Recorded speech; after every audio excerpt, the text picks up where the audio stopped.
Bonsoir Gaëlle, bonsoir Florent, merci de nous accorder cette interview, ça nous fait super plaisir. Aujourd'hui, du coup, on est le 4 février 2026, on a la boule noire pour votre release party. On a des titres qui sont quand même hyper éclectiques, une vingtaine de minutes d'écoute, et c'est des titres aussi que j'ai vus qui sont sortis quand même des fois il y a plusieurs années, donc ça se voit que c'est un parcours que vous avez construit au fur et à mesure. Donc nous, le public, on vous connaît de The Voice, de votre reprise de London Grammar, puis vous évoluez avec vos propres clips, vos propres compositions. En fait, on voit que cette EP, c'est un peu l'aboutissement d'un parcours, mais le début d'une nouvelle aventure. Est-ce que vous pouvez un peu nous parler de ça concrètement ? Oui, c'est un aboutissement de 3 ans. Oui, de 3 ans de live, de 3 ans de beaucoup de choses. Vous avez parlé de The Voice. On est passé aussi sur Arte Concert et il y a eu 100 concerts depuis cette apparition sur TF1. Mais ce n'est que le début, comme vous disiez. Mais oui. Oui, il y a des morceaux qui sont un peu sont espacés dans le temps. Par rapport à la sortie, mais ça s'explique aussi par la construction du projet. Parce que le premier clip que tu as pu voir, qui est Traveler, on l'a fait pendant le confinement, parce qu'il fallait bien commencer par quelque chose. La musique ne me suffit pas. Et donc, il a fallu faire des clips, donc sortir les morceaux, et en parallèle, on a commencé à beaucoup jouer la première année du premier clip. Donc, on s'est beaucoup attardé sur le live d'abord. Traveler était le premier... on va dire la première étape, la première marche qu'on a tapée, en se disant ça y est, on y arrive, on peut faire un clip. Enfin, c'était plutôt Gaëlle, c'était lui montrer qu'elle était capable de faire un clip toute seule, c'était surtout ça. Parce que je pense qu'elle avait pas confiance en elle et que Travers lui a montré. Gathering est arrivé dans la foulée et c'est à partir du moment où on a sorti Gathering en 2023 qu'on a lancé les lives effectivement et où on vient de lever la tête après 3 ans. Je crois qu'on lève juste la tête ce soir en fait après 3 ans de live, où en fait un copain nous avait dit bon, faire des clips c'est bien, mais jouer c'est mieux quand même. Et il nous a inscrit un tremplin, c'est comme ça que ça s'est fait. C'est-à-dire que c'était une volonté de notre part de sortir un EP 5 titres. C'était pas juste qu'on en avait 5, c'est que nous on joue en live depuis 3 ans, donc on a une heure et un peu plus d'une heure de concert. On a à peu près 12 ou 13 morceaux. Et là on voulait en fait dans je pense dans cette EP amener quelque chose de folk, des cordes en fait. On voulait vraiment que la guitare soit très présente. Et je pense qu'on voulait aussi faire un peu un parallèle avec ce qu'on a vécu depuis 3 ans, c'est-à-dire des émotions diverses et variées. Ouais, exactement. On a vécu un deuil très dur, on en a fait une chanson, on a vécu un moment de bonheur incroyable avec une rencontre, on a fait Gathering. Je pense que tout artiste est imprégné par ce qu'il ressent. Ce qui est chouette, c'est que vous faites plein de transitions avec mes prochaines questions, je sais pas laquelle choisir. Mais justement, sur la signification de votre EP et des paroles, du coup, Gaëlle, tu chantes dans différentes langues, différents dialectes, et justement, tu chantes en anglais, en français, en éton et parfois même en zoulou, j'ai vu en concert. Donc en fait, tu as quand même une variété assez polyglotte de plein de textes différents. Qu'est-ce que ce changement de langue t'apporte en fait ? Alors le changement de langue pose déjà une base, c'est que je veux que le monde entier entende que je suis une métisse culturelle. D'où le fait de chanter en français, parce que je suis née au Cameroun, j'ai été adoptée à 12 ans, je suis arrivée en France. Au Cameroun, je parlais l'éton, qui est mon dialecte.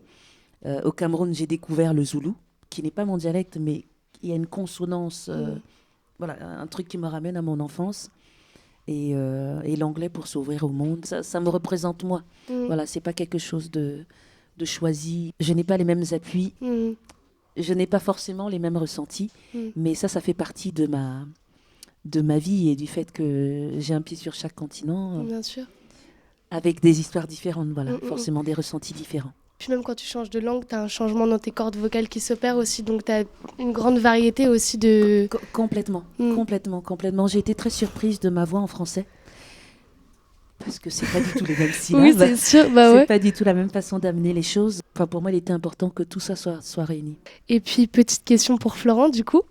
Donc j'ai écouté une de vos interviews que vous avez données il y a quelques mois et ça s'appelle En aparté et dedans t'expliques que toi t'as pas grandi avec beaucoup de musique, que tu t'y es mis très tard vers 19 ans parce qu'on t'a donné une basse et qu'après progressivement ça s'est fait et que tu apprends encore plusieurs instruments comme le piano ou la guitare. Est-ce que du coup tu peux expliquer ce que ça fait d'arriver dans le milieu musical et quand on se lance dans une carrière professionnelle il faut quand même avoir acquis un bagage technique assez impressionnant. Qu'est-ce que ça fait de se former en autodidacte, de prendre des choses par-ci par-là et comment ça influe ton processus de composition? Très longue question. Non, mais c'est hyper intéressant. C'est hyper intéressant parce que c'est des questions qui m'ont beaucoup tourmenté. Je ne me sentais pas légitime pour jouer, pas du tout, même moi personnellement, même pas par rapport aux autres. Moi, dans mon processus, il fallait un diplôme, il fallait avoir fait du conservatoire. Mais en fait, j'ai composé déjà avant de jouer. C'est-à-dire que moi, on a passé 1 ou 2 ans où j'ai commencé à composer un petit peu. Donc je pense que je l'ai fait en toute naïveté. Tout simplement, c'est juste que je voulais donner de la matière à Gaël pour qu'elle embauche. Donc je me voyais pas musicien quand je l'ai fait. Je pense que c'est quand Gaël m'a dit, bah, en fait c'est toi que j'embauche. Donc j'ai dit non d'abord et après elle a insisté, mais vraiment ça s'est passé comme ça. Mais en fait, je crois que le chemin faisant, j'ai un peu dédramatisé. Surtout, je pense qu'il y a beaucoup de très très bons musiciens, des très bons guitaristes. On a eu la chance de jouer avec Yarol Poupeau, qui est un excellent guitariste, avec Mathieu Chédid. Ils ont décelé ça en moi. Ils m'ont dit déjà arrête de dire que t'es pas musicien, parce que moi je me suis présenté comme non musicien pendant très longtemps. Ils m'ont fait comprendre qu'en fait il fallait beaucoup de temps pour déconstruire ce qu'on a construit en musique, ce qu'on a appris en fait. Et que souvent un musicien qui a passé beaucoup de temps à apprendre doit déconstruire pour arriver à une sorte de naïveté. Et ça, j'y arrive aussi parce que je suis entouré d'un groupe extrêmement bienveillant. Vous vous mettez dans un groupe, je pense que je suis le dernier des guitaristes, hein. Mais vraiment, on a cette philosophie là dans le groupe qui vise à dire que, en fait, une personne, quand elle est au bon endroit, au bon moment, avec les bonnes personnes, en fait, elle est capable de gravir des montagnes. Mais vraiment, je crois que l'histoire de la vie de Gaël le montre, hein. Enfin, moi, je vis à quelqu'un qui devrait pas être en vie. Quelqu'un qui n'a jamais pris de cours de chant, quelqu'un qui n'a jamais fait de cours de cinéma, mais qui aujourd'hui monte des clips, chante. Donc en fait, Gaël n'a fait que déconstruire ce que j'avais en tête et exploser le cadre que je m'étais plus ou moins mis. Et un guitariste, producteur très inspirant, effectivement. Parce qu'il lance des fleurs comme ça, là, il jette des fleurs. Mais dans la façon dont vous parlez tous les deux l'un de l'autre, on sent qu'il y a vraiment des modèles d'inspiration que chacun s'admire pour plusieurs pans, et c'est ce qui fait votre complémentarité aussi, qui est très riche et qui s'entend aussi dans votre EP, donc moi j'aime beaucoup ça. Merci beaucoup. Mais avec plaisir. Et puis justement, vous en avez un peu parlé tous les deux dans tout ce qui est la patte esthétique de Okali. Donc vous avez une empreinte qui est quand même assez marquée. Déjà pour la cover de l'EP, Anoussa m'a dit que c'est toi qui l'as dessinée. Moi je trouve ça super joli. Et qu'on a cette cover, on a tout de suite un monde visuel qui s'ouvre à nous avec des fleurs, c'est très pop, c'est très coloré. Puis il y a une petite touche enfantine aussi dans la façon dont c'est fait. Complètement. Donc on sent ce pont à tes racines que tu dresses aussi.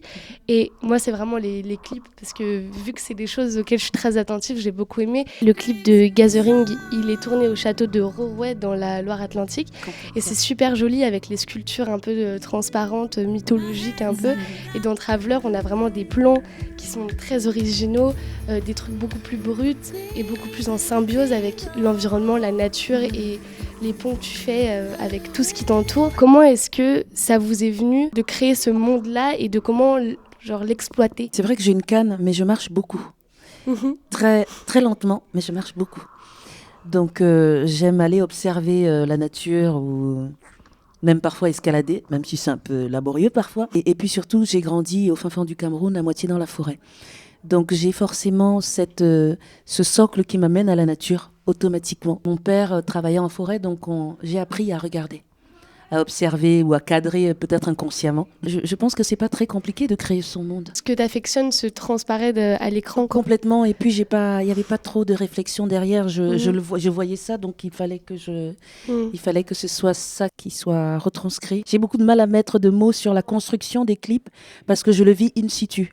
Et en général, les plans se font in situ parce que sur le moment et selon les mouvements, les couleurs ou la température, j'ai tendance à travailler sur le vif. Et j'avais arrêté depuis longtemps de peindre et de dessiner et de faire quoi que ce soit.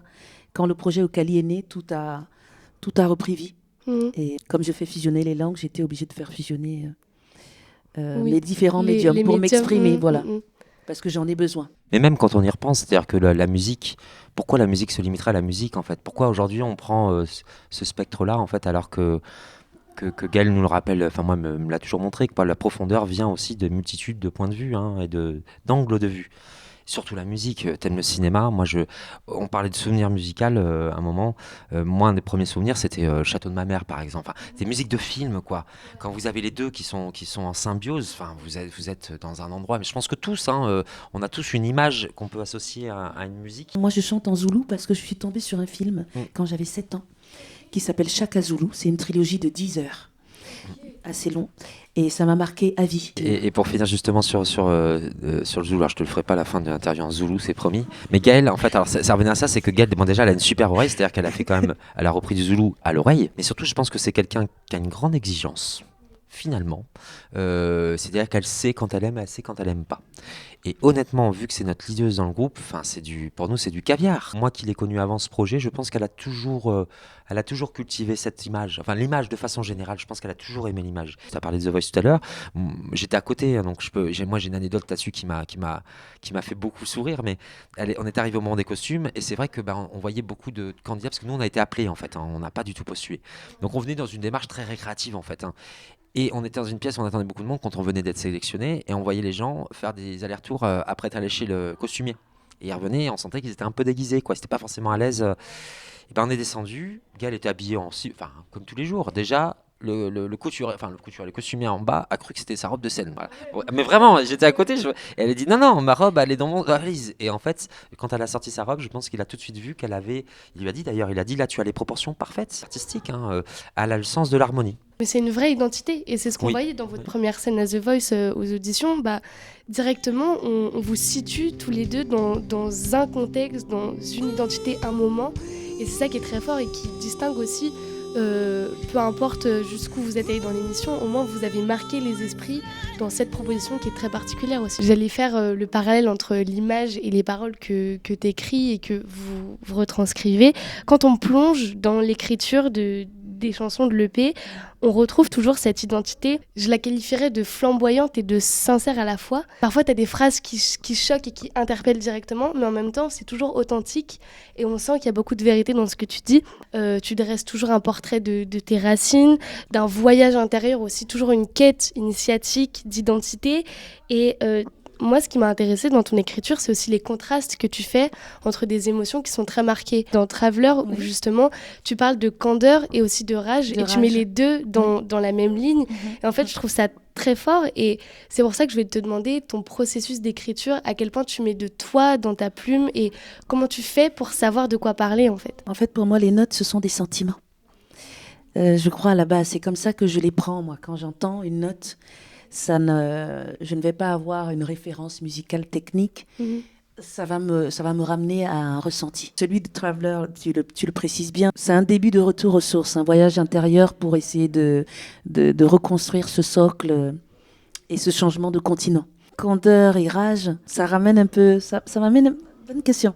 Merci. J'ai été adoptée à l'âge de 12 ans, donc très tardivement, et on ne m'avait pas vraiment expliqué ce que ça allait impliquer, étant donné que c'était pour me sauver la vie. Donc il y avait quelque chose de très louable, presque une candeur, entre guillemets.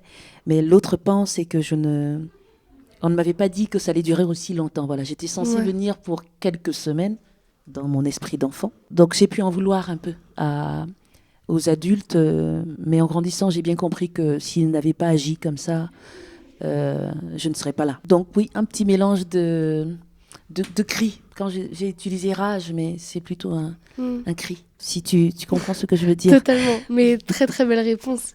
Mais merci beaucoup. Merci beaucoup à toi. Du coup, on a fait le tour de cette interview qui était un peu condensée, mais déjà à travers vos réponses, on entend beaucoup de vous-même. Et c'est très touchant en fait de vous entendre parler tous les deux. Donc merci beaucoup. Je pense qu'il n'y a pas de filtre. Vraiment, il n'y a pas de filtre entre ce qu'on fait. Juste pour rebondir, c'est très autobiographique. Hein, je veux dire, les écritures de Gaël sont en plus d'être métaphoriques, mais sont très liées à son histoire. Honnêtement, cette EP aussi, même. Cette EP, étant donné qu'on est dans les prémices d'introspection. Et puis je pense que la vie de Gaël, on pourrait écrire une trilogie, un truc à film. Si tu reviens nous voir avec un projet de trilogie, une saga de 10 heures aussi. Il y a de quoi faire. Non, c'est très beau. Merci beaucoup du coup. Merci.